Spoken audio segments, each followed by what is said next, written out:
साताऱ्याच्या वाई पंचायत समितीच्या भुईंज गणामधून डॉक्टर सुरभी भोसले यांनी दणदणीत विजय प्राप्त केला। सुरभी भोसले या भाजप महिला आघाडीच्या अध्यक्ष आहेत। राष्ट्रवादी काँग्रेसच्या ॲडव्होकेट शीतल वारागडे यांना पराभूत करत सुरभी भोसलेंनी विजय मिळवलाय। स्वतः सुरभी भोसले आपल्या सोबत आहेत आणि या सगळ्या संदर्भात आपण त्यांच्याशी बातचीत करणार आहोत।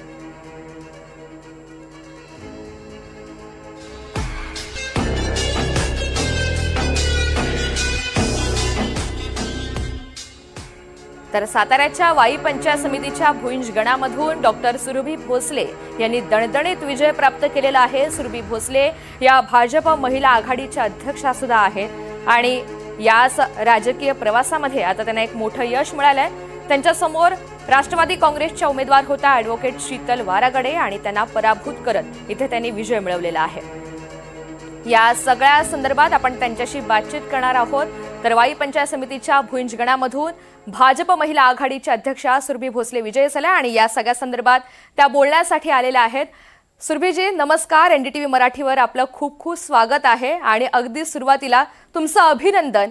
मला सर्वप्रथम जाणून घ्यायचंय कशी आहे ही भावना विजयानंतरची। नमस्कार, धन्यवाद। मला खूप आनंद आहे आणि हा विजय माझ्या एकटीचा नाहीये। आम्ही खूप वर्षांनंतर भारतीय जनता पक्षाचं कमळ आमच्या वाई तालुक्यात आणि भुईंज मध्ये फुलवलेलं आहे। त्यामुळे सर्वप्रथम मला भारतीय जनता पक्षाचं आमच्या सगळ्या नेत्यांचं तुमच्या माध्यमातून आभार मानायचे आणि तसंच सगळ्या मतदारांनी ज्यांनी आमची साथ दिली त्यांना पण मला अभिनंदन द्यायचे, कारण की हा विजय माझ्या एकटीचा नाही, हा सगळ्यांचा आहे। निश्चित। सुरभीजी, भुईंज हे तुमचे वडील आणि माजी आमदार असलेले मदन भोसले यांचं खरं तर होम पिच आहे। असं असलं तरी सुद्धा ही आताची आणि तुमच्यासाठी पहिली निवडणूक होती, ती किती सोपी होती, किती आव्हानात्मक होती, नेमकं कसं चित्र होतं? तुम्ही आत्ताच इंटरव्ह्यू स्टार्ट करताना सांगितलं की ही निवडणूक माझ्यात आणि ॲडव्होकेट शीतल वारागडे यांच्यामध्ये होती। खरं तर ही निवडणूक माझ्यात आणि आमच्या समोर असलेले किंवा माझ्यात आणि मदनदादा भोसले समर्थक यांच्या विरुद्ध विद्यमान मंत्री, विद्यमान चेअरमन, विद्यमान खासदार आणि साखर कारखान्याचे अध्यक्ष यांच्यामध्ये खरं तर ही लढत होती आणि नक्कीच त्यांनी सगळ्या पद्धतीने आमच्यावर जी काही पॉवर वापरता आली ती वापरली आणि मी म्हणेन की एकीकडे पैशाची तिजोरी होती आणि आमच्याकडे नात्यांची शिदोरी होती। अशा पद्धतीने हे इलेक्शन झाले। थोडंसं मागे जाऊन विचारते, राजकारणामध्ये यायचं नेहमीच तुम्ही ठरवलेलं होतं का? एकंदरीत हा जो राजकीय प्रवास आहे तो नेमका कसा आहे याविषयी सविस्तर सांगाल? माझा हा कधीच प्लॅन नव्हता की मी राजकारणात येईन। मी बाय प्रोफेशन डॉक्टर आहे, रूट केनाल स्पेशलिस्ट, एंडोडॉन्टिस्ट आणि मला वाटतं मी समाजकारण लहानपणापासून घरात पाहत आली आहे, त्यातनं ही आवड निर्माण झाली आणि 2019चे माझ्या वडिलांचे इलेक्शन त्यानंतर मी ऍक्टिव्हली राजकारणात पार्टिसिपेट झाले। ज्याचा उल्लेख आपण केला आणि याची माहिती अगदी सगळ्यांना माहिती आहे, आपण डेंटिस्ट आहात बाय प्रोफेशन। डॉक्टर ते समाजकारण आणि राजकारण असा नेमका हा प्रवास कसा आहे, किती आव्हानं या दोन्ही प्रोफेशनमध्ये आहे, त्याची तुलना आपण कसं करता? मला वाटतं मी 2019 पासून भारतीय जनता पक्षाची महिला मोर्चा जिल्हाध्यक्ष म्हणून काम करतेय आणि आव्हान म्हणलं तर नक्कीच तुम्हाला जरीही एक वारसा असेल तरीही तुम्हाला स्वतःला सिद्ध करावं लागतं, त्याशिवाय तुम्हाला कोणी वेलकम करत नाही। म्हणजे कुठल्याही घरात जाता तर तुम्हाला पहिलं स्वतःची एक आयडेंटिटी लागते, म्हणजे ते तुम्हाला भाऊंची नात म्हणून किंवा दादांची मुलगी म्हणून नक्कीच वेलकम करतील, पण एक नेता म्हणून बघणार नाही। तर त्या पद्धतीने मी काम केलं 5-6 वर्ष मागचे, म्हणून मला आज हे यश आलं आणि निश्चित सगळ्यांचीच ह्याच्यात मेहनत होती। आव्हानं असतात पण सगळ्यांची साथ होती, त्यामुळे सुरळीतपणे आम्ही पुढे गेलो। हो, जसं आपण सांगितलं इतका मोठा राजकीय वारसा आपल्या पाठीशी आहे आणि आपण घरातूनच हे सगळं राजकारण पाहिलेलं आहे, अनेक गोष्टी आपल्या डोळ्यासमोर घडलेल्या असतील, तो एक अनुभव आपल्या पाठीशी असणारच आहे। मात्र ते सगळं पाहिलं म्हणूनच राजकारणामध्ये यायचं आपण ठरवलेलं होतं की इतरही काही तुमची वैयक्तिक कारणं होती? नेमका यामागचा थॉट काय होता? मी नेहमीच म्हणते की मी चूज नाही केलंय पॉलिटिक्समध्ये येणं, ते काही गोष्टी नियतीने ठरवलेल्या असतात आणि त्याप्रमाणे होतात आणि तशी मी राजकारणात आलीये। पण नक्कीच वैयक्तिक पण कारणं होती. अशा अनेक गोष्टी होत्या ज्याच्यात आम्हाला टार्गेट केलं होतं, कॉर्नर केलं होतं आणि त्या सगळ्या गोष्टी आम्हाला म्हणजे काय म्हणतात, एक आम्हाला त्याचा त्रास पण झालेला होता राजकारणात. तर त्याच्यातून आपल्याला काहीतरी सिद्ध करायचंय आणि खरी बाजू लोकांसमोर आणायची आहे. असं म्हणून मी सुरुवात केलेली आणि पंचायत समितीचं पण इलेक्शन मी नाही ठरवलं, की मी लढवणारी. ही लोकांनी ठरवलं, की सुरभिताईंना उमेदवारी द्यायची आणि त्या पद्धतीने मी या रिंगणात आले. त्या चर्चांविषयी मला थोडंसं जाणून घ्यायचं आहे. जेव्हा अशी ग्रामीण भागामध्ये किंवा तुमच्या आसपासच्या राजकीय वर्तुळामध्ये तुम्हाला उमेदवारी द्यावी अशी चर्चा रंगलेली होती, तेव्हा तुम्हाला नेमकं काय वाटत होतं? स्वतःहून ही उमेदवारी हवी होती का? तुमची भूमिका काय होती? भारतीय जनता पक्षात एक प्रोटोकॉल आहे, की तुम्ही कुठलेही फॉर्म भरायच्या आधी तुमचे इंटरव्ह्यू घेतला जातो राजकीय स्थानिक नेत्यांकडनं. मी ते इंटरव्ह्यूला देखील गेली नव्हती, कारण की मला पाहिजे होतं, की आमच्यातली कोणीतरी लोक उमेदवारी घेतील आणि त्यांच्यासाठी आपण प्रचार करूयात. पण ज्या दिवशी इंटरव्ह्यू झाले मला कळालं, की कोणीच त्या इंटरव्ह्यूला गेलं नाही आणि जे गेले त्यांनी सांगितलं, की सुरभिताईच ही उमेदवारी करतील आणि अशा पद्धतीने मी त्यात पुढे गेली. म्हणजे अगदी फॉर्म भरायच्या दिवशीपर्यंत मला असं होतं, की आपल्या जवळचे कोणी आहेत का ज्यांना उभं राहायचंय? कारण आमच्या कुटुंबात एक पद्धत आहे, की सगळंच आपल्या घरी नाही पाहिजे. आपल्या जवळचे कार्यकर्ते त्यांना देखील संधी मिळायला पाहिजे. पण लोकांनीच ठरवलेलं त्यामुळे हा योग आला.